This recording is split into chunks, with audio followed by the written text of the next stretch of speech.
बाणासुर, जो राक्षस राज महाबली का पुत्र था, भगवान शिव का परम भक्त था। उसने वर्षों तक कठोर तपस्या कर शिव को प्रसन्न किया। भगवान शिव ने वरदान दिया, तू अजेय रहेगा और मैं स्वयं तेरी रक्षा करूंगा। लेकिन जैसे जैसे समय बीता, बाणासुर का हृदय अहंकार से भर गया।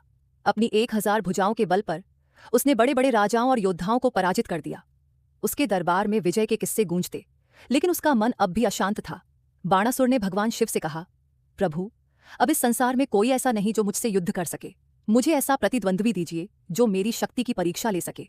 शिव, जो भक्त के अहंकार को भांप चुके थे, क्रोधित हो गए। उन्होंने गंभीर स्वर में कहा, बाणासुर, तेरा यह अहंकार शीघ्र नष्ट होगा।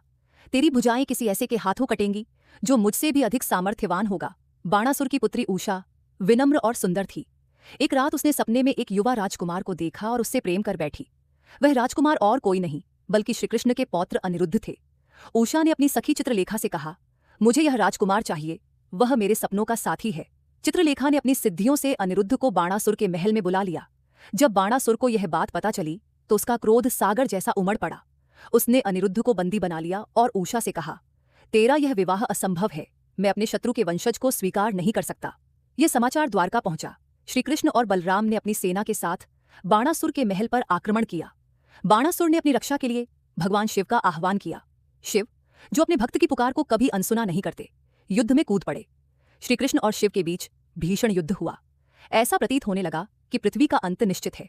श्रीकृष्ण ने शिव की स्तुति की और कहा, हे महादेव, आप जगत के कल्याण करता हैं।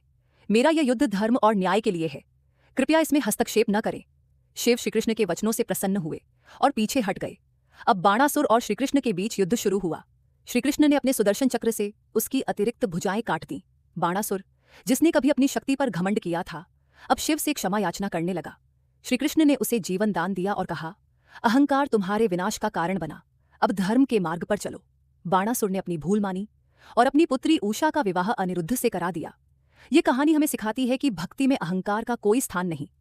भगवान शिव और श्रीकृष्ण दोनों ने दिखाया कि सत्य और धर्म के मार्ग पर चलने वालों की विजय निश्चित होती है।